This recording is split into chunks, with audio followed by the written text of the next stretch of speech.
There's something really unusual going on right now between Ripple and the SEC. It feels more like a strange ritual than just a legal case. Everyone's watching closely, so pay attention. On this channel, we focus on real talk, so I'm going to break down what I think is really happening, especially since there's been a major update today. But before I get into that, let me point something out. In many cases, the first entity to face charges ends up being the first to get cleared or accepted. A new market report from Coco suggests that spot XRP ETFs are likely to receive approval through the ACE process ahead of others. That's kind of odd, right? Now, imagine if the market bottoms out soon and the Federal Reserve starts up quantitative easing again. A flood of new money would pour into the markets. Stocks and cryptocurrencies across the board would likely surge. But here's the strange part. XRP could become the very first digital asset to make it easy for large-scale money to enter during such a financial shift. Why?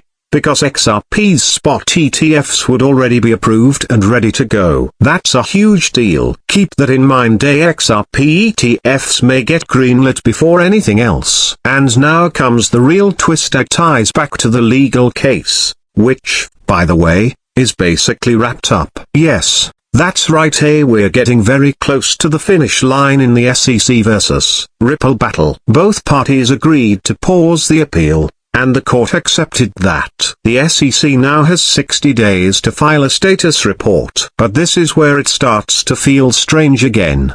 Didn't they already get a 60-day window like 3 weeks ago? It's like this case just keeps going in circles, with endless delays. People are confused and frustrated. Why does this one case keep dragging on when other crypto and fintech cases are being dropped left and right? It doesn't add up. And that's what's making everyone raise their eyebrows.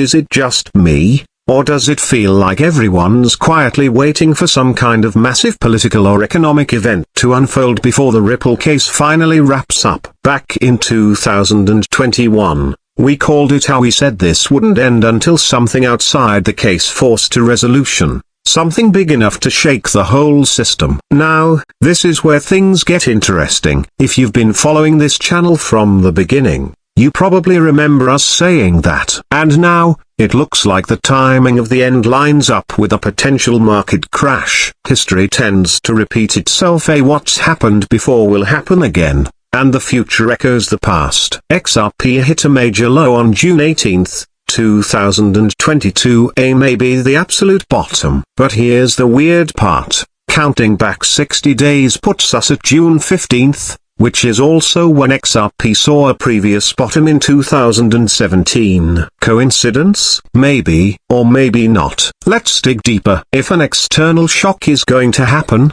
it's going to trigger a repeat of that exact pattern. Look what XRP did. It tanked in April, bounced, then went through 2 straight months of decline until it finally bottomed out. Sound familiar? April this year followed the same sequence: a dump, then a pump. If we map that pattern forward with a bar comparison, it's not just speculation anymore. It's the only path that fits unless something totally out of the blue, like a black swan event, steps in. And if they time the end of the case with something like that, then everything we said back then was right on point. So let's look at the fractal ladder structure. And yeah, it really does seem like it's repeating. If this trend continues, a much larger event is likely just ahead. Again, just a theory, but the timing is uncanny. June 15th is only 6 days away, and that aligns eerily close with previous bottom patterns for XRP. Could history repeat exactly like that? I think it might, especially if the SEC delays again, unless someone like Paul Atkins, the rumored next chair, steps in to change course. We've said all along this case will close alongside chaos. And no, the script doesn't say markets crash on June 18th.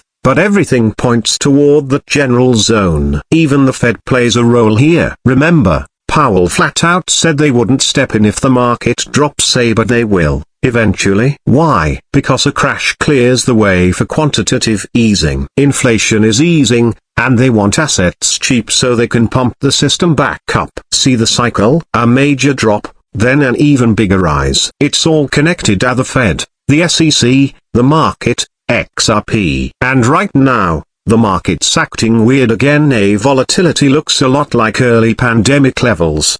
The Fed put theory says they'll jump in during a crash. Powell says number. But the truth is, they will. They have to. Eventually, especially if tensions rise between countries and trigger something massive. Then the Fed steps in and says, okay, now we're ready. But until then, they're waiting. XRP still has room to fall. Bitcoin's up, but if that changes, everything will follow. People are skeptical now, but just wait. The trigger hasn't fired yet. Once it does, everything will make sense. And as always, it's all about timing. A trade policy, global moves, and what hits first.